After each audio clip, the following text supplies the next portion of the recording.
ভারতের পাহাড়ি ঢলে বাংলাদেশে বন্যা সমস্যা সমাধানের প্রতিশ্রুতি জামায়াত আমিরের। 11 দলীয় ঐক্য ক্ষমতায় গেলে নোয়াখালীকে বিভাগ করার ঘোষণা।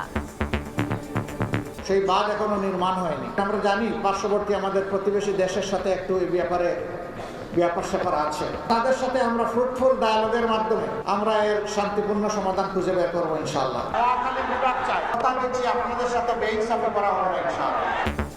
সবার মর্যাদা সমুন্নত রেখে দেশ করতে চায় বিএনপি। বগুড়ায় বিশেষ চাহিদা সম্পন্ন শিশুদের হুইল চেয়ার বিতরণ। আমরা যারা সুস্থ স্বাভাবিক আছি বিভিন্ন দৃষ্টিকোণ থেকে, তাদের অনেকের থেকে এই মানুষগুলোর মধ্যে অনেক গুণ আছে যেটা আমাদের অনেকের মধ্যে নেই। যদি আমরা এই মানুষগুলোর পাশে এসে দাঁড়াই, তাহলে আমি ব্যক্তিগতভাবে বিশ্বাস করি যে বাংলাদেশ অনেক প্রতিভা বের করতে পারবে।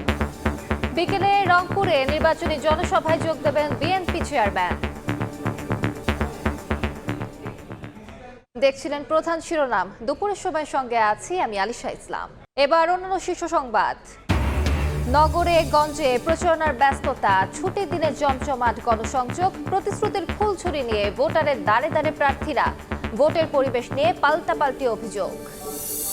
নিষিদ্ধ হলেও রঙিন পোস্টার সাঁটিয়েছেন অনেক প্রার্থী। নির্ধারিত সংখ্যার চেয়ে বেশি বিলবোর্ড ব্যবহার, নীরব ইসি। আগের চেয়ে আচরণবিধি লঙ্ঘন কমার দাবি। সীমান্ত দিয়ে ঢুকছে অস্ত্র, ধরা পড়ছে না চালানের বড় অংশ। উদ্ধার হয়নি লুট হওয়া সব অস্ত্র। ভোটে বিশৃঙ্খলার শঙ্কা বিশ্লেষকের। অভিযানের দাবি পুলিশের। রমজানের 3 সপ্তাহ বাকি থাকতেই চড়া মাছ মাংসের বাজার। ঊর্ধ্বমুখী চালের দরও, সবজির দাম কমার দাবি ব্যবসায়ীদের।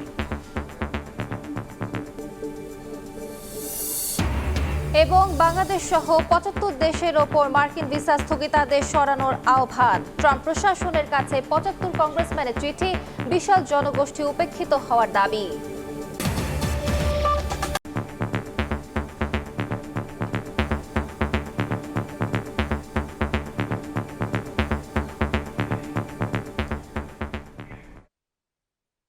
ভারতের পাহাড়ি ঢলে বাংলাদেশে বন্যা সমস্যার সম্মানজনক সমাধানের প্রতিশ্রুতি দিয়েছেন জামায়াত আমির।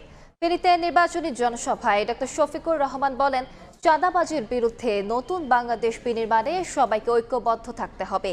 পরে নোয়াখালীতে জনসভায় অংশ নিয়ে জামায়াত আমির বলেন, 11 দলীয় ঐক্য ক্ষমতায় এলে নোয়াখালীকে বিভাগ করা হবে।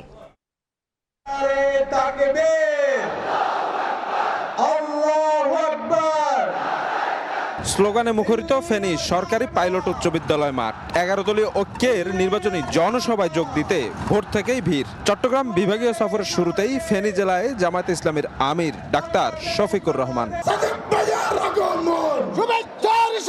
শুক্রবার সকাল 9টার পর একে একে মঞ্চে আসতে থাকেন দলগুলোর নেতারা। আসেন বিভিন্ন ছাত্র সংসদের নেতৃবৃন্দ।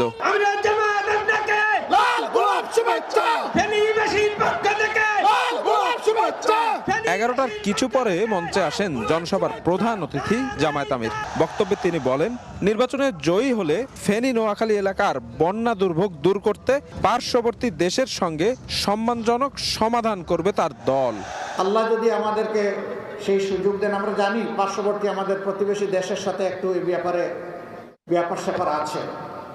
আমরা তাদেরকে শ্রদ্ধা করি, আশা করি তারাও আমাদেরকে শ্রদ্ধা করবে এবং তাদের সাথে আমরা ফ্রুটফুল ডায়ালগের মাধ্যমে আমরা এর শান্তিপূর্ণ সমাধান খুঁজে বের করবো ইনশাআল্লাহ। বিগত দিনের রাজনৈতিক অপসংস্কৃতির অবসান ঘটিয়ে নতুন বাংলাদেশ বিনির্মাণে সবাইকে ঐক্যবদ্ধ হবার আহ্বান জানান জামায়াত আমির। ন্যায় ইনসাফের বাংলাদেশ গড়ার জন্য আমরা এখানেই 11টি দল ঐক্যবদ্ধ হয়েছি। আমরা চাচ্ছি ঐক্যবদ্ধ বাংলাদেশ। এ জাতিকে আমরা আর বিভক্ত করতে চাই না। আমরা জাতিকে ঐক্যবদ্ধ করেই সামনের দিকে এগিয়ে নিতে চাই। নোয়াখালীর পক্ষ থেকে লাল গোলাপ শুভেচ্ছা। পরে নোয়াখালীর জেলা স্কুল মাঠে অপেক্ষায় থাকা জনস্রোতে যোগ দেন জামায়াত আমির। স্লোগানে দলীয় প্রধানকে অভ্যর্থনা জানান নোয়াখালীবাসী। প্রধান অতিথির বক্তব্যে নোয়াখালীকে বিভাগ করা সহ যৌক্তিক দাবি পূরণের আশ্বাস দেন ডাক্তার শফিকুর রহমান। নোয়াখালী বিভাগ চাই। মাশাআল্লাহ, ভেরি ওয়ার্ম রেসপন্স। আপনাদের এই 6টা দাবি আমি বুঝতে পারলাম যে নোয়াখালীবাসীর প্রাণের দাবি। দোয়া করবেন কথা দিচ্ছি আপনাদের সাথে বেইনসাফি করা হবে না ইনশাআল্লাহ। ইনসাফের মানদণ্ডে দাঁড়িয়ে অবশ্যই আপনাদের দাবিগুলো পর্যায়ক্রমে ইনশাআল্লাহ আমরা বাস্তবায়ন করব। এসব জনসমাবেশ থেকে গণভোটে হ্যাঁ জয়যুক্ত করার আহ্বান জানান জামায়াত প্রধান। নিতে হবে। এই সফরে চট্টগ্রাম বিভাগের একাধিক জেলায় অসংখ্য জনসভা এবং পথসভায় অংশ নিয়ে এই অঞ্চলের মানুষদের জন্য তার আগামী দিনের পরিকল্পনা তুলে ধরবেন। শফিক মুন্সি, সময় সংবাদ। লক্ষ্মীপুরে নির্বাচনী জনসভায় অংশ নেবেন জামায়াত আমির ডক্টর শফিকুর রহমান। সেখানে আছেন সহকর্মী শফিক মুন্সি। সরাসরি যাচ্ছি তার কাছে। মুন্সি, বিস্তারিত জানাবেন। ফেনী এবং নোয়াখালীর পর এবার লক্ষ্মীপুরে জনসভা করবেন বাংলাদেশ জামাত ইসলামের আমির ডাক্তার শফিকুর রহমান এবং আজকে তার এটি তৃতীয় জনসভা। মূলত চট্টগ্রাম বিভাগীয় সফরের অংশ হিসেবে আজ সকাল থেকে কিন্তু তিনি একে একে একাধিক জেলায় তার যে নির্বাচনী জনসভা সেই জনসভাগুলো যাচ্ছেন এবং এই অঞ্চলের মানুষদেরকে নিয়ে তার আগামীর যে পরিকল্পনা সেই পরিকল্পনাটি মূলত তিনি তুলে ধরছেন। তার মধ্যে অন্যতম কিন্তু তিনি আজ সকালে ফেনীতে তার যে জনসভা সেই জনসভায় তিনি উল্লেখ করেছেন যে আগামীতে যদি তিনি ক্ষমতায় যান তবে ফেনী নোয়াখালী অঞ্চলে যে বন্যা পরিস্থিতি প্রতি বছর সৃষ্টি হয় সেটির সমাধানে পার্শ্ববর্তী দেশ ভারতের সাথে কথা বলে ফেনীতে বাঁধ নির্মাণের পরিকল্পনা তার আছে। তিনি যে বিষয়টি আরও উল্লেখ করেছে যে বাংলাদেশকে আসলে এখন একটি ঐক্যবদ্ধ জাতি গঠনের সময় এসেছে, বিশেষ করে অভ্যুত্থান পরবর্তী সময়ে এই সুযোগটিকে আসলে জামাত ইসলামী কাজে লাগাতে চায় সেই বিষয়টি কিন্তু তিনি জনসভাগুলোয় বলছে। এবং আজকে এই লক্ষ্মীপুরে তার যে জনসভা সেটির পর তিনি কুমিল্লা মহানগরীতে কিন্তু আজ সন্ধ্যার পর অর্থাৎ রাতে আরেকটি জনসভায় অংশ নেবেন এবং তার মাধ্যমে আজকে তার যে সারাদিনের কর্মসূচি সেটি শেষ হবে এবং তার মাধ্যমে আগামী আরও দুদিন কিন্তু তিনি চট্টগ্রাম বিভাগের বিভিন্ন জেলায় বিভিন্ন জনসভা এবং পথসভায় অংশ নিয়ে এই অঞ্চলের মানুষদেরকে জানাবেন তার আগামী দিনের ভবিষ্যৎ পরিকল্পনা এবং নির্বাচনে জয়ী হলে কি করবেন সে ব্যাপারেও কিন্তু নানা প্রতিশ্রুতি দেবেন বলেই আমরা জেনেছি। এর আগে কিন্তু তিনি রংপুর এবং খুলনা বিভাগও এভাবেই আর কি নির্বাচনী প্রচারণা চালিয়েছেন। তো এই ছিল আমার কাছে লক্ষ্মীপুর থেকে বাংলাদেশ জামাত ইসলামের আমির ডাক্তার শফিকুর রহমানের যে নির্বাচনী প্রচারণা সে ব্যাপারের সর্বশেষ খবর। সরাসরি যুক্ত ছিলাম লক্ষ্মীপুরে।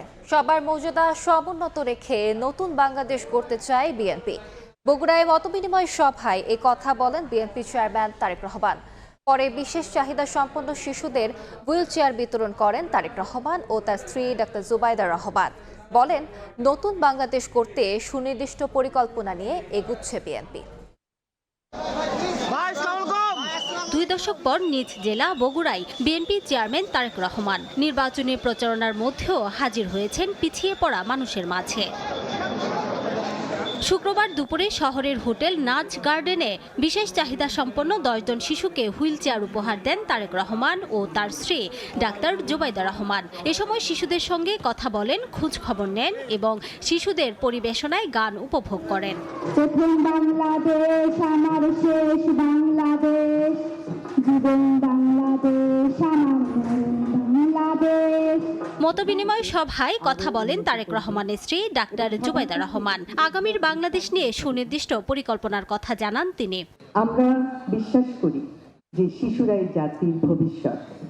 আজকের শিশু হবে আগামী দিনের দেশ গড়ার মহান সৈনিক এবং আমাদের যে পরিকল্পনা আছে, আমাদের রাজনীতি সুষ্ঠু পরিকল্পনার রাজনীতি। আমাদের পরিকল্পনায় আছে ক্রীড়া প্রতিষ্ঠান গড়ে তোলা, যার মাধ্যমে সমস্ত শিশু কিশোররা পাবে খেলাধুলার স্বাদ এবং এইভাবে তারা স্বাস্থ্যে, শিক্ষায়, ক্রীড়ায় এগিয়ে যাবে। বিএনপি চেয়ারম্যান বলেন, সবার মর্যাদা সমুন্নত রেখে নতুন বাংলাদেশ গড়তে চায় বিএনপি। আমরা সকলে মিলে একটা বাংলাদেশ গড়ার চেষ্টা করি, যেই বাংলাদেশে কম বেশি প্রত্যেকটা মানুষের একটা মর্যাদা তৈরি হবে, আত্মমর্যাদা নিয়ে প্রত্যেকে বেঁচে থাকতে পারবে, সেরকম একটা বাংলাদেশ গড়তে আমরা চেষ্টা করি।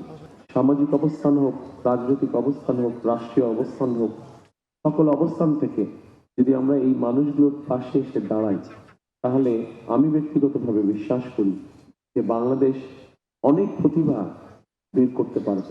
অনুষ্ঠান শেষে BNP chairman Tarique Rahman Bogura বাইতুর Rahman central মসজিদে নামাজ আদায় করেন। সময় সংবাদ, বগুড়া। 2 দশক পর রংপুর যাচ্ছেন বিএনপি চেয়ারম্যান তারেক রহমান। তার আগমনকে ঘিরে উচ্ছ্বসিত দলটির নেতাকর্মীরা। সকালে জনসভাস্থল পরিদর্শনে এসে রংপুর বিভাগীয় বিএনপির সাংগঠনিক সম্পাদক আসাদুল হাবিব দুলু বলেন, দলীয় প্রধানের আগমনে জনসমুদ্রে পরিণত হবে রংপুর। বিকেলে পীরগঞ্জে জুলাই অভ্যুত্থানে প্রথম শহীদ আবু সাইদের কবর জিয়ারতের পর রংপুর ঈদগাহ মাঠে নির্বাচনী জনসভায় যোগ দেবেন তারেক রহমান। তিস্তা মহাপরিকল্পনা, ইকোনমিক জোন সহ রংপুর অঞ্চলের বৈষম্য দূর করতে নানা পরিকল্পনা তুলে ধরবেন বিএনপি চেয়ারম্যান। রংপুরের বীর যোদ্ধা আবু সাইদের কবর জিয়ারত করে আমাদের এই মঞ্চে উনি আসবেন এবং ওনারই আসার সংবাদে বৃহত্তর রংপুর বিভাগের প্রত্যেকটি গ্রাম থেকে গ্রামান্তর মানুষের মধ্যে আনন্দ উচ্ছ্বাস আমরা লক্ষ্য করছি। বিএনপি রাষ্ট্র ক্ষমতায় আসলে বিশেষ করে আমাদের তিস্তার যে মহাপরিকল্পনার দাবি দীর্ঘদিন এই অঞ্চলের মানুষের, সেটি বাস্তবায়ন হবে। কর্মসংস্থানের জন্য শিল্প কারখানা তৈরি করা হবে এবং সর্বোপরি যোগাযোগ এবং যেগুলো পরিত্যক্ত বিমানবন্দরগুলো রয়েছে সেগুলো আমরা চালু করার চেষ্টা করব। বিস্তারিত জানাতে রংপুর ঈদগাহ মাঠে আছেন সহকর্মী নাজমুল ইসলাম নিশাত। সরাসরি যাচ্ছি তার কাছে। নিশাত, এই মুহূর্তে আমি রয়েছে রংপুর কালেক্টর ঈদগাহ মাঠ এবং আমরা দেখছি যে নামাজের পরই কিন্তু এখানে মাঠে নেতাকর্মীরা আসতে শুরু করেছেন। আপনাকে জানিয়ে রাখি, প্রায় 2 দশক পর তারেক রহমান রংপুরে আসছেন এবং তার আগমনকে ঘিরে নেতাকর্মীদের মধ্যে যে উচ্ছ্বাস সেটি আমরা কিন্তু গত 2 দিন ধরেই লক্ষ্য করছি এবং ইতিমধ্যেই এখানকার মঞ্চ প্রস্তুত করা হয়েছে এবং সার্বিক যে আয়োজন সেটি কিন্তু ইতিমধ্যেই প্রস্তুত, শুধুমাত্র তারেক রহমানের অপেক্ষা। এবং আপনাকে জানিয়ে রাখি, বেলা 3:45 রংপুরের পীরগঞ্জে গণঅভ্যুত্থানের প্রথম শহীদ আবু সাইদের কবর জিয়ারত এর পরই তিনি রংপুর কালেক্টরেট এই ঈদগাহ মাঠের যে নির্বাচনী জনসভা সেখানে তিনি যোগ দেবেন। এবং আপনাকে বলে রাখি, যারা নেতাকর্মীরা দূর দূরান্ত থেকে এসছেন তারা শুধু একটি কথাই বলছেন যে তারেক রহমানের এই নির্বাচনী সফরের মধ্য দিয়ে সকল ভেদাভেদ ভুলে বিএনপির যে সাংগঠনিক কাঠামো সেটি আরো শক্তিশালী হবে। সামনের যে সংসদ নির্বাচন, সেই নির্বাচনে এটি একটি বড় প্রভাব পড়বে এবং একই সাথে এই মঞ্চে রংপুর বিভাগের যে 33টি আসন রয়েছে সেই 33টি আসনের প্রার্থীরাও কিন্তু উপস্থিত থাকবেন এবং সবার এক ধরনের প্রত্যাশা রয়েছে। আজকে তারেক রহমানের এই নির্বাচনী জনসমাবেশে উত্তরাঞ্চলের যে নানা বিষয় নিয়ে বৈষম্য রয়েছে, বিশেষ করে তিস্তা মহাপরিকল্পনা দাবি রয়েছে, অর্থনৈতিক অঞ্চলের দাবি রয়েছে এবং কর্মসংস্থানের দাবি রয়েছে। যেহেতু বেকারত্ব সংকট এখানে রয়েছে, সেই জায়গা থেকে তার পক্ষ থেকে একটি প্রতিশ্রুতি আসবে, এমনটাই কিন্তু প্রত্যাশা করছেন যারা নেতাকর্মী থেকে সাধারণ মানুষ এই সমাবেশ স্থলে এসছেন তারা কিন্তু বলছেন। ইতিমধ্যেই আমরা দেখছি যে রংপুরের বিভিন্ন জেলা থেকে, বিশেষ করে যেসব দূরের জেলা রয়েছে ঠাকুরগাঁও, পঞ্চগড়, নীলফামারী, সেখান থেকেও কিন্তু লোকজনরা এসে এই সমাবেশের স্থলে পৌঁছেছেন এবং ধীরে ধীরে আমরা দেখছি সময় যত গড়াচ্ছে, যেহেতু সমাবেশ বিকেল অনুষ্ঠিত হবে, নেতাকর্মীরা কিন্তু ইতিমধ্যেই এই মাঠে আসতে শুরু করেছেন। তো সবকিছু মিলিয়ে নেতাকর্মীরা উজ্জীবিত তারেক রহমানের এই আগমনকে ঘিরে। তারা যেটি বলছেন, তারেক রহমানের এই সফর রাজনৈতিক একটি নতুন বার্তা এবং সামনে যে নির্বাচনে, সেই নির্বাচনে তার এই সফরের মধ্য দিয়ে একটি বড় প্রভাব ফেলবে। তো সবকিছু মিলিয়ে রংপুর কালেক্টর ঈদগাহ মাঠে তারেক রহমানের যে নির্বাচনী জনসমাবেশ, সবশেষ খবর এই ছিল আমার কাছে। সরাসরি যুক্ত ছিলাম রংপুরে। এর আগে গভীর রাতে বগুড়ায় জনসভায় বক্তব্যে বিএনপি চেয়ারম্যান তারেক রহমান বলেন, কাঙ্ক্ষিত লক্ষ্যে পৌঁছাতে হলে গণতন্ত্রের পথে হাঁটতে হবে। জবাবদিহির সরকার হবে কিনা আগামী নির্বাচনে জনগণকে সেই সিদ্ধান্ত নিতে হবে বলেও উল্লেখ করেন তারেক রহমান। নির্বাচনী প্রচারে অংশ নিতে বৃহস্পতিবার রাতে বগুড়ায় পৌঁছান তারেক রহমান। জনসভায় জেলার সন্তান হিসেবে ধানের শীষে ভোট চান বিএনপি চেয়ারম্যান। এ সময় আবেগাপ্লুত হয়ে পড়েন তারেক রহমান। নিজের ঘরে এসে কি বলবো, আসলে আমি নিজেও একটু তাল হারিয়ে ফেলেছি। তারেক রহমান বলেন, বগুড়াবাসী 15 বছরের আওয়ামী শাসন আমলে বঞ্চিত হয়েছে। শুধু বগুড়ার কথা চিন্তা করলে হবে না, পুরো দেশকে নিয়ে কাজ করতে হবে বলে জানান বিএনপি চেয়ারম্যান। আগামী দিনে আল্লাহ চাইতো আমরা সরকার গঠন করলে শুধু নিজের এলাকার কথা চিন্তা করলে চলবে না, সমগ্র দেশের কথা চিন্তা করতে হবে। যেভাবেই হোক এই দুর্নীতিকে আমাদের টুটি চেপে ধরতে হবে এবং দুর্নীতিকে নিয়ন্ত্রণ করার মাধ্যমেই আমাদেরকে দেশকে সামনের দিকে এগিয়ে নিয়ে যেতে হবে। চাকরি বাকরি অথবা ব্যবসা বাণিজ্য যেগুলো আছে ইনশাল্লাহ সব কিছু যোগ্যতার ভিত্তিতেই হবে। আগামী নির্বাচনে জনগণকে সিদ্ধান্ত নিতে হবে জবাবদিহির সরকার হবে কিনা। কাঙ্ক্ষিত লক্ষ্যে দেশকে পৌঁছতে হলে গণতন্ত্রের পথে হাঁটতে হবে বলেও মন্তব্য করেন তারেক রহমান। দেশের মানুষকে একটি সিদ্ধান্ত নিতে হবে। এই নির্বাচনটি শুধু নির্বাচনই নয়, এই নির্বাচনটি নিশ্চিত করবে আগামী দিনে এই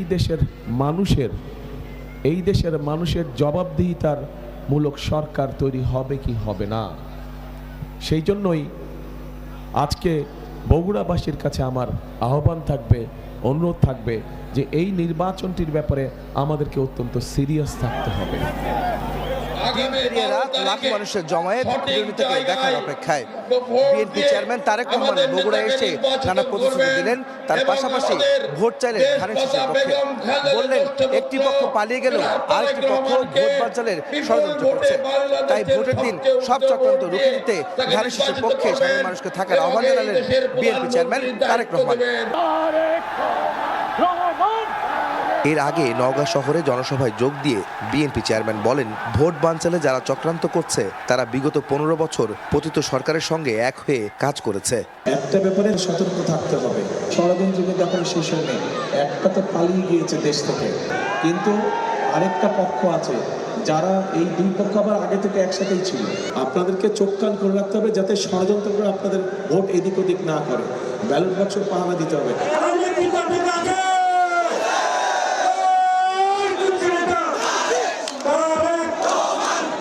রাজশাহী ও নওগাঁর আগে উত্তরাঞ্চলে দিনভর নির্বাচনী প্রচারে অংশ নেন বিএনপি চেয়ারম্যান তারেক রহমান। আমরা এই বরেন্দ্র প্রকল্পকে চালু করতে চাই সঠিকভাবে। আবার আহমেদ সালেহীন, সময় সংবাদ। নির্মাণের কাজে হাত।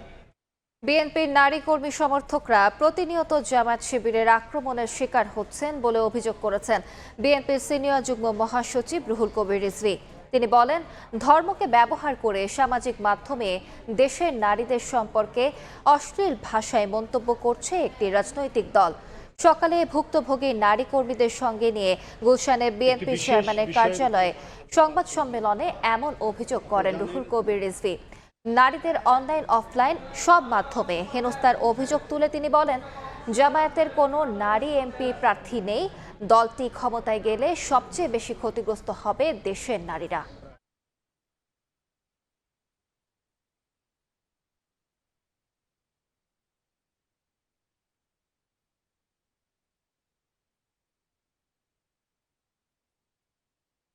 নারীদের নিয়ে, নারীদের সম্পর্কে তাদেরকে দিয়ে আপনারা ভোট চাওয়াচ্ছেন এবং তাদের কাছ থেকে ভোট চাচ্ছেন, আপনাদের নিজেদের মধ্যেই গলদ রয়েছে। আপনারা যদি কোনোভাবেই আপনাদের হাতে যদি ক্ষমতা আসে, এদেশে সবচাইতে বেশি বিপন্ন হবে নারীরা। প্রতিপক্ষকে ঘায়েল করার জন্য এহেন শব্দ, বাজে শব্দ নেই, ইতর শ্রেণীর শব্দ নেই যেটা আপনারা ব্যবহার করছেন না। দুপুরের সময় আরো থাকছে।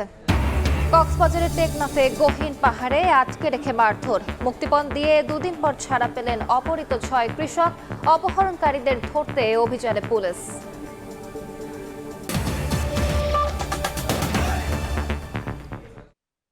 রাজপথ থেকে অলিগলি সর্বত্রই নির্বাচনী প্রচারণার ব্যস্ততা। ভোটারদের মন জয়, প্রতিশ্রুতির ফুলঝুরি আর একে অপরের বিরুদ্ধে অভিযোগ, পাল্টা অভিযোগ প্রার্থীদের। যেখানে পিছিয়ে নেই বিএনপি, জামায়াত, এনসিপি সহ স্বতন্ত্র প্রার্থীরাও।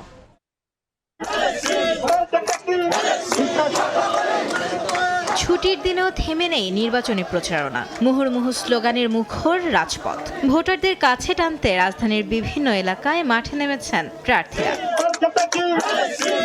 ঢাকা 6 আসনে নির্বাচনী প্রচারণায় উত্তাপ ছড়াচ্ছেন ধানের শীষের প্রার্থী ইশরাক হোসেন। ভোটারের মন জয় করতে চষে বেড়াচ্ছেন অলিগলি। সূত্রাপুরে জনসংযোগের সময় তিনি অভিযোগ করেন, প্রতিদ্বন্দ্বী একাধিক দল কুরুচিপূর্ণ বক্তব্য দিচ্ছে। আগামী দিনে বাংলাদেশের গণতন্ত্র, বাংলাদেশের স্বাধীনতা, সার্বভৌমত্বকে রক্ষা করব এবং জনগণের অধিকারকে রক্ষা করার জন্য আমরা কাঁধে কাঁধ মিলিয়ে আমাদের এই আন্দোলন সংগ্রামকে তার চূড়ান্ত লক্ষ্যে নিয়ে যাব। জনগণের দাঁড়ে দাঁড়িয়ে ঘুরে ভোট চাইছেন ঢাকা 16 আসনের বিএনপি প্রার্থী আমিনুল হক। এদিন মিরপুর তালতলা বস্তিতে জনসংযোগে তিনি বলেন, ভোটারের এনআইডি কার্ড নাম্বার সংগ্রহ করে ভোট কারচুপির চেষ্টা চালাচ্ছে একটি দল। তারা টাকা দিয়ে তারা ভোট কেনার চেষ্টা করছে, তারা এনআইডি নাম্বার নিচ্ছে, সে এনআইডি কার্ড দিয়ে তারা ভোট জালিয়াতি করার চেষ্টা করছে। শাহবাগ এলাকায় নির্বাচনী প্রচারণার সময় ঢাকা 8 আসনের এনসিপি প্রার্থী নাসরুদ্দিন পাটোয়ারি বলেন, বিএনপির ফ্যামিলি কার্ড এবং কৃষক কার্ড জনগণের সাথে ধোঁকাবাজি ছাড়া কিছুই নয়। বিএনপি যে কার্ডটা দেওয়ার চেষ্টা করছে, ফ্যামিলি কার্ড, কৃষক কার্ড, এই কার্ডের মাধ্যমে বলা হয়েছে তাকে এটিএম কার্ড থেকে এটিএমের মাধ্যমে হলে 10 থেকে 15,000 টাকা তুলতে পারবে। এটা মানুষের সাথে প্রতারণা এবং ধোঁকাবাজি করছে তারা। এদিকে ভোটের আগে একটি দল লেভেল প্লেইং ফিল্ড নষ্ট করার চেষ্টা করছে বলে মন্তব্য করেন ঢাকা 11 আসনের 11 দলীয় জোটের প্রার্থী এবং এনসিপির আহ্বায়ক নাহিদ ইসলাম। জনগণকে সঙ্গে নিয়ে আগামী 12 ফেব্রুয়ারি এদের রুখে দেওয়ার হুঁশিয়ারিও দেন তিনি। লেভেল প্লেইং ফিল্ডকে একটি দল নষ্ট করার চেষ্টা করছে, তারা আচরণবিধি ভাঙছে, তারা অন্য দলের প্রতিদ্বন্দ্বী প্রার্থীর উপরে হামলা করছে। 12 ফেব্রুয়ারি জনগণকে সাথে নিয়ে আমরা সুষ্ঠু ইলেকশন সম্পাদন করব। আগামী 10 ফেব্রুয়ারি পর্যন্ত ভোটারের কাছে নিজেদের পরিকল্পনা তুলে ধরার সুযোগ পাবেন প্রার্থীরা। মাইমুনা হায়দার চৌধুরী, সময় সংবাদ, ঢাকা।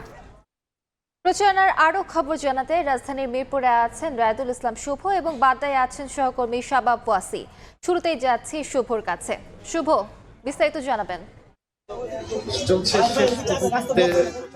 মাত্র 34 দিন বাকি, এই কারণে দেখা যাচ্ছে যে সকল আসনের প্রার্থী যারা আছে তারা কিন্তু ঘুরে টরে নির্বাচনী আমি এখন এই মুহূর্তে ঢাকা 14 আসনে আছি এবং 14 আসনের জামাতের প্রার্থী যিনি আছেন তিনি কিন্তু আমরা দেখেছি সকাল থেকে কিন্তু তার যে নির্বাচনী এলাকা সেই নির্বাচনী এলাকায় এবং দুপুরের যে আজকে তার কর্মসূচি ছিল সেই কর্মসূচিটি আমরা দেখেছি যে জুম্মার নামাজ পড়ে তিনি হচ্ছে এই লালপুরের মসজিদ হচ্ছে সেই মসজিদে নামাজ পড়েছেন এবং সেই নামাজ পড়ে এই এলাকার মানুষের সাথে করেছেন এবং কথা বলে তারা যে সমস্যা, এই এলাকার মানুষের যে প্রত্যাশা, চাওয়া পাওয়া এবং তার যে আগামী নির্বাচনে নিয়ে তার আপনার যে জায়গাটা, যে পরিবর্তনের যে জায়গাটা, সেই পরিবর্তনের জায়গাটা কিন্তু আমরা দেখেছি যে তিনি জনগণের সাথে, এলাকাবাসীর সাথে আসলে তিনি হচ্ছে এই জায়গাগুলো কিন্তু প্রকাশ করেছেন এবং আমরা দেখেছি এবারের নির্বাচনকে ঘিরে এই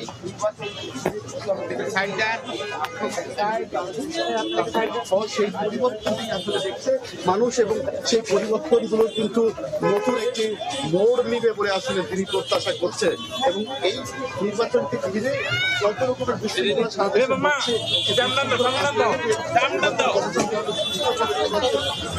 পালন করে বা নির্বাচন অনুষ্ঠিত হয় এই যে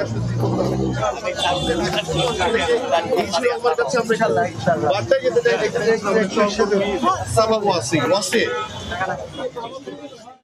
নির্বাচনী প্রচারণায় কিন্তু সরগরম রাজধানী সহ পুরো দেশ। আমরা এই মুহূর্তে দাঁড়িয়ে আছি রাজধানীর বাড্ডায় এবং রাজধানীর বাড্ডায় ডিআইটি প্রজেক্টে জুমার নামাজ শেষে জনসংযোগে অংশ নিয়েছেন বিএনপি মনোনীত প্রার্থী ডক্টর এম এ কাইয়ুম।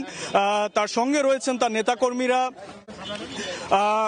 আপনারা দেখতে পাচ্ছেন যে নেতাকর্মীদের সঙ্গে নিয়ে কিন্তু প্রচারণায় নেমে পড়েছেন তিনি। ডক্টর এম এ কাইয়ুম তিনি এই অত্র এলাকার তিনি কাউন্সিলর হিসেবে দায়িত্ব পালন করেছিলেন, তো ইতিমধ্যেই তার একটি পরিচিতি রয়েছে বলে আমরা জানতে পারি এবং আমরা জানি যে এর পরবর্তীতে খিলগাঁও এবং বনশ্রী সোসাইটিতে তার গণসংযোগ করার কথা রয়েছে এবং তিনি কিন্তু ঘুরে ঘুরে সব ভোটারদের সঙ্গে কথা বলছেন, ভোটারদের কথা শুনছেন এবং তিনি আমাদেরকে যেটি জানিয়েছেন যে ভোটাররা তাকে বলছেন যে এই এলাকার যে প্রধান সমস্যাগুলো রয়েছে, যেমন এখানে গ্যাসের সমস্যা রয়েছে, পানির লাইনের সমস্যা রয়েছে, মাদকের সমস্যাটা এই অত্র এলাকাতে প্রকটভাবে আমরা দেখতে পারি।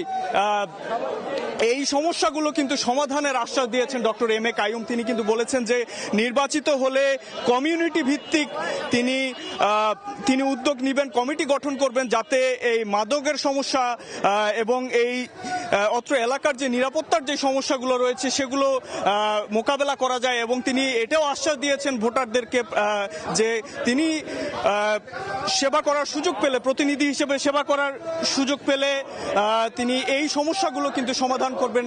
এই অত্র এলাকার যে গ্যাসের সমস্যা রয়েছে, পানির সমস্যা রয়েছে, এগুলো সমস্যা সমাধান করার তিনি প্রতিশ্রুতি দিয়েছেন। তো এই ছিল আমার কাছে রাজধানীর বাড্ডা থেকে নির্বাচনী প্রচারণার সর্বশেষ খবর। মিরপুর এবং বাড্ডা থেকে জানছিলাম নির্বাচনী প্রচারণার খবর। ঢাকার বাইরেও জমজমাট গণসংযোগ। দলীয় নেতাকর্মীদের নিয়ে পাড়া মহল্লা চষে বেড়াচ্ছেন প্রার্থীরা। ভোটারের কাছে গিয়ে এলাকার নানা সংকট সমাধানে দিচ্ছেন নানা প্রতিশ্রুতি। নির্বাচনের দিন যতই ঘনিয়ে আসছে ততই সরগরম হচ্ছে ভোটের মাঠ। দলীয় নেতাকর্মীদের নিয়ে পাড়া মহল্লা চষে বেড়াচ্ছেন প্রার্থীরা।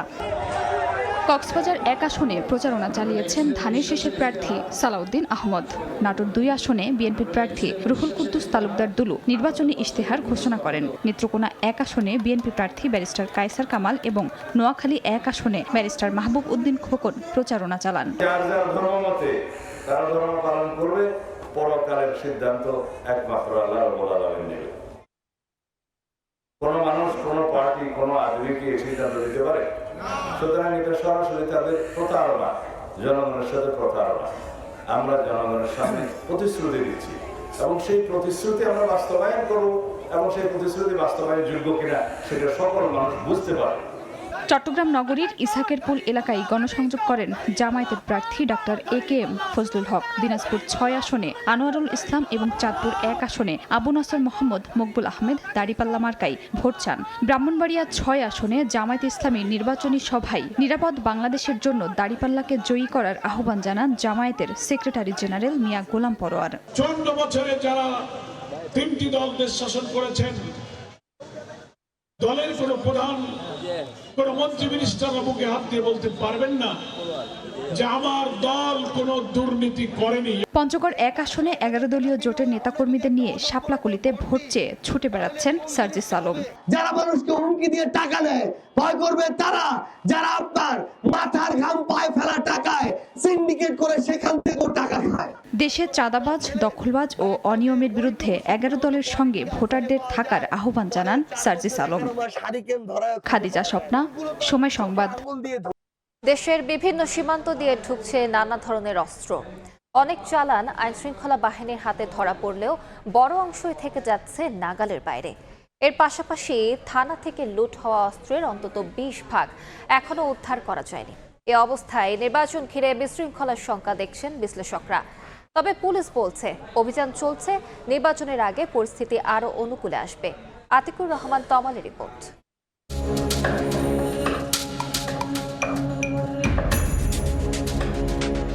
গত বছরের শেষ দিকে রাজধানীর বিমানবন্দর স্টেশনে অভিযান চালায় বাংলাদেশ সেনাবাহিনী। রাজশাহী থেকে ছেড়ে আসা বনলতা এক্সপ্রেস ট্রেন থেকে উদ্ধার করা হয় 8টি বিদেশি পিস্তল, 16টি ম্যাগাজিন, 26 রাউন্ড গুলি এবং বিপুল পরিমাণ বিস্ফোরক দ্রব্য।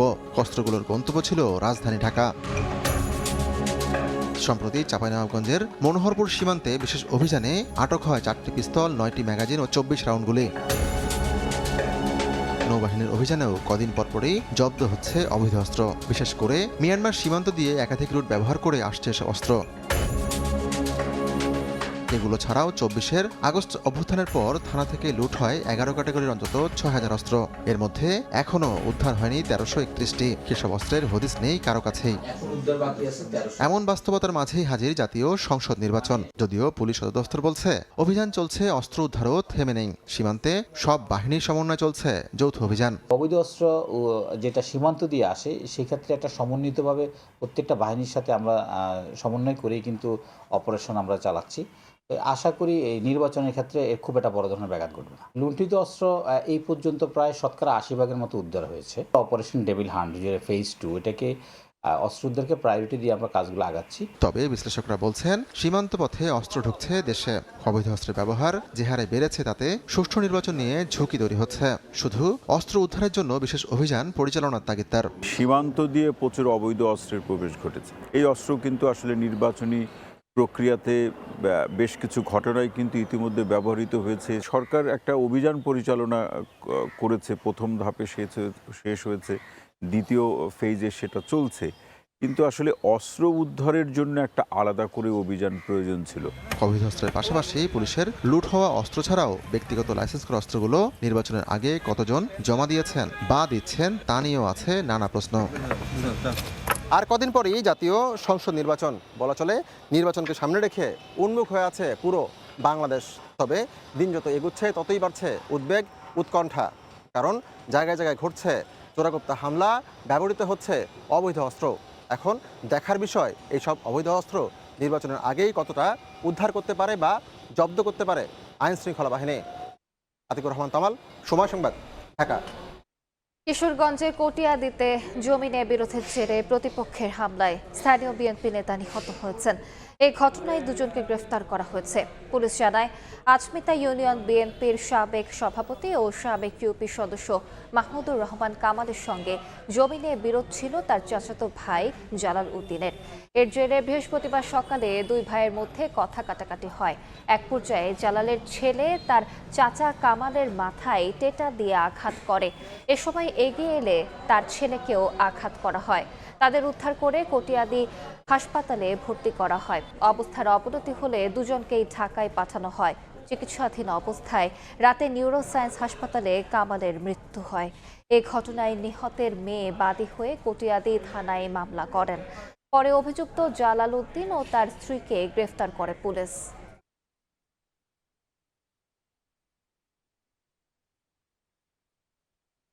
অপহরণের 2 দিন পর মুক্তিপণ দিয়ে স্বজনদের কাছে ফিরলেন কক্সবাজারের টেকনাফের অপহৃত 6 কৃষক। পুলিশ জানায়, বৃহস্পতিবার রাত 8টার দিকে অপহৃত 6 কৃষক বাড়ি ফিরেছেন। 6 লাখ টাকা মুক্তিপণ দিয়েছে বলে জানান স্থানীয় জনপ্রতিনিধি। অপহরণকারী চক্রকে ধরতে অভিযান চলছে বলে জানিয়েছে পুলিশ। গত মঙ্গলবার সকালে ওয়াইকং ইউনিয়নের মিনা বাজার পাহাড়ি এলাকা থেকে 6 কৃষককে অপহরণ করা হয়। এরপর থেকেই তাদের উদ্ধারে পাহাড়ে যৌথ অভিযান পরিচালনা করে আইন শৃঙ্খলা বাহিনী। দুপুরের সময় আরো থাকছে, নারী টি-20 বিশ্বকাপ বাছাইয়ে চ্যাম্পিয়ন হওয়ার পথে আরো এক ধাপে এগোল বাংলাদেশ। নেপালে স্কটল্যান্ডের বিপক্ষে রেকর্ড জয় জ্যোতিদের।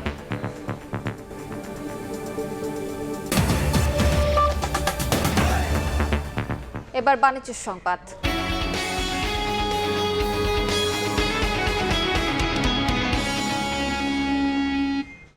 সপ্তাহ ব্যবধানে রাজধানীর বাজারে বেড়েছে মাছ মাংসের দাম। রমজানের পণ্যের দাম কিছুটা কমলেও আগের দামে স্থিতিশীল অন্য মুদি পণ্য। তবে সপ্তাহ ব্যবধানে কিছুটা কমতে দেখা গেছে শীতের সবজি।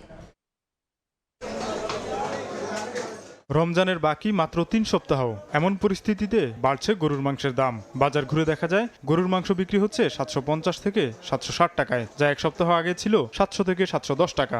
সবার দেশে রমজান আসতেছে, কিছুটা তো ক্রেতা মালের ক্রাইসিস পড়বেই, তখনই মনে করেন বাড়বে। ওদিকে দাম বাড়তে, এদিকে ক্রেতা নাই। অন্যদিকে উচ্চ দামে স্থিতিশীল রয়েছে ডিম ও মুরগির দাম। সব মুরগি আমরা গেছে সপ্তাহে রেটে আছে, রমজানের আগ পর্যন্ত রেট কমবে না। আগামী সপ্তাহে বলা যাবে কি বাড়বে কি কমবে। মাছের বাজার কিছুটা স্থিতিশীল হলেও বেড়েছে নিম্ন আয়ের মানুষের ভরসা পাঙ্গাসের দাম।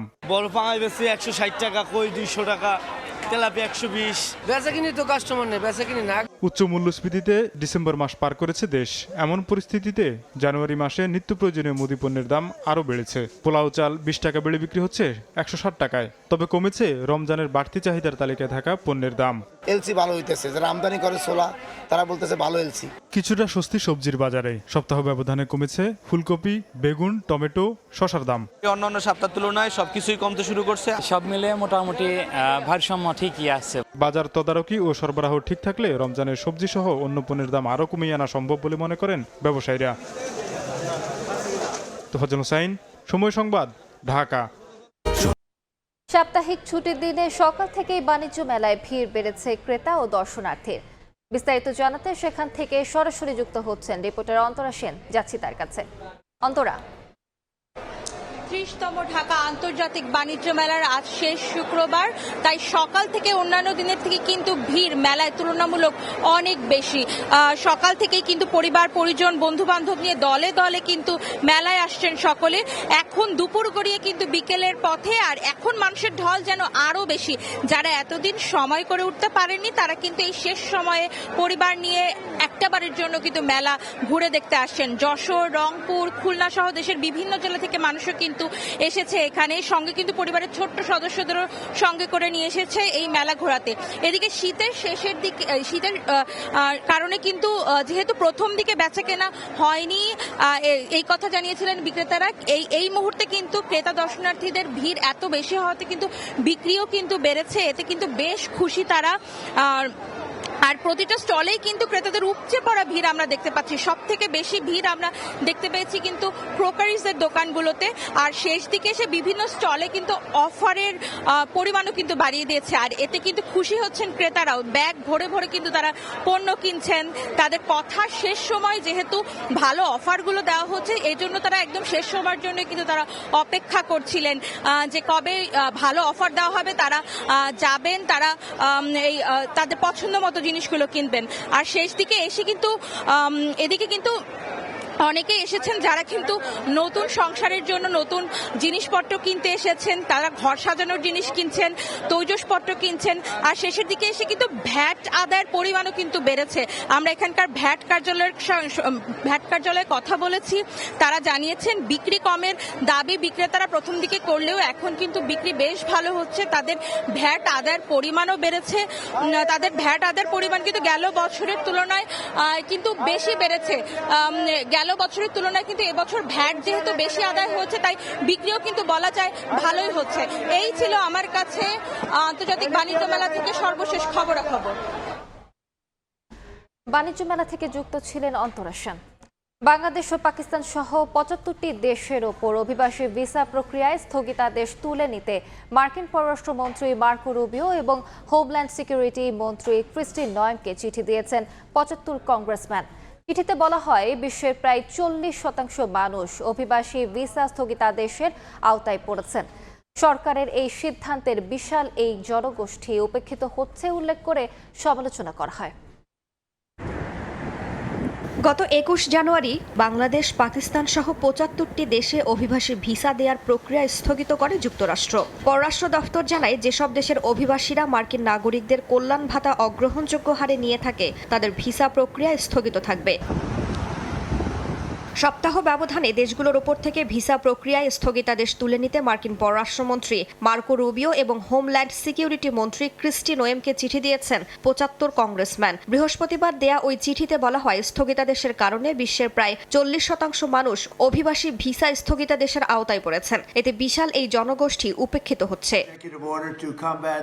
ট্রাম্প দ্বিতীয় দফায় ক্ষমতায় আসার পর থেকেই যুক্তরাষ্ট্রে অভিবাসন ইস্যুতে একের পর এক পদক্ষেপ নিচ্ছেন। এর অংশ হিসেবে ব্যাপক আকারে ভিসা দেয়া বন্ধের সিদ্ধান্ত নেন তিনি। গত বছর নভেম্বরে যুক্তরাষ্ট্রের পররাষ্ট্র দফতর থেকে সব মার্কিন দূতাবাসকে পাবলিক চার্জ বিধানটি কঠোরভাবে প্রয়োগ করার নির্দেশ দেওয়া হয়। পাবলিক চার্জ নিয়মে সাধারণত দেখা হয় কোনো ভিসা আবেদনকারী যুক্তরাষ্ট্রে নিজের খরচে জীবনযাপন করতে পারবেন কিনা। মার্কিন প্রশাসন যদি মনে করে আবেদনকারী ব্যক্তি সরকারি কল্যাণ ভাতা বা অন্যান্য সরকারি সাহায্যের ওপর নির্ভরশীল হয়ে উঠতে পারেন, তাহলে তার ভিসা প্রত্যাখ্যান করা হবে। রাইসা জান্নাত, সময় সংবাদ।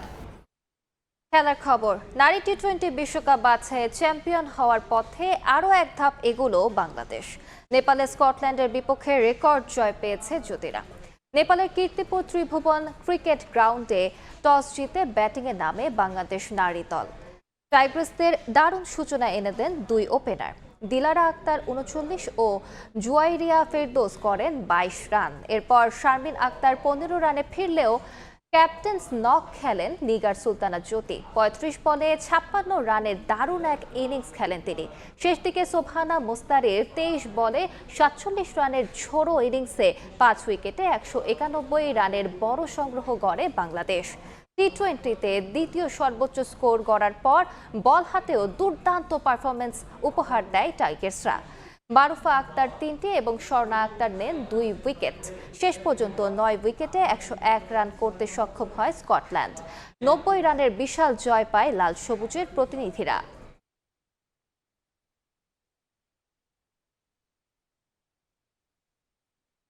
এ পর্যায়ে শীর্ষ সংবাদগুলো জানিয়ে দিচ্ছি আরেকবার। ভারতের পাহাড়ি ঢলে বাংলাদেশে বন্যা সমস্যা সমাধানের প্রতিশ্রুতি জামায়াত আমিরের। 11 দলীয় ঐক্য ক্ষমতায় গেলে নোয়াখালীকে বিভাগ করার ঘোষণা। সবার মর্যাদা সমুন্নত রেখে দেশ গড়তে চায় বিএনপি। বগুড়ায় বিশেষ চাহিদা সম্পন্ন শিশুদের হুইলচেয়ার বিতরণ। বিকেলে রংপুরে নির্বাচনী জনসভায় যোগ দেবেন বিএনপি চেয়ারম্যান। এবং নগরে গঞ্জে প্রচারণার ব্যস্ততা, ছুটি দিনে জমজমাট গণসংযোগ। প্রতিশ্রুতির ফুলঝুরি নিয়ে ভোটারের দাঁড়ে দাঁড়ে প্রার্থীরা। ভোটের পরিবেশ নিয়ে পাল্টাপাল্টি অভিযোগ। এই ছিল দুপুরের সময়। বিকেল 3টার সময় সংবাদ নিয়ে আসছি কিছুক্ষণ পর। সঙ্গে থাকুন সময়।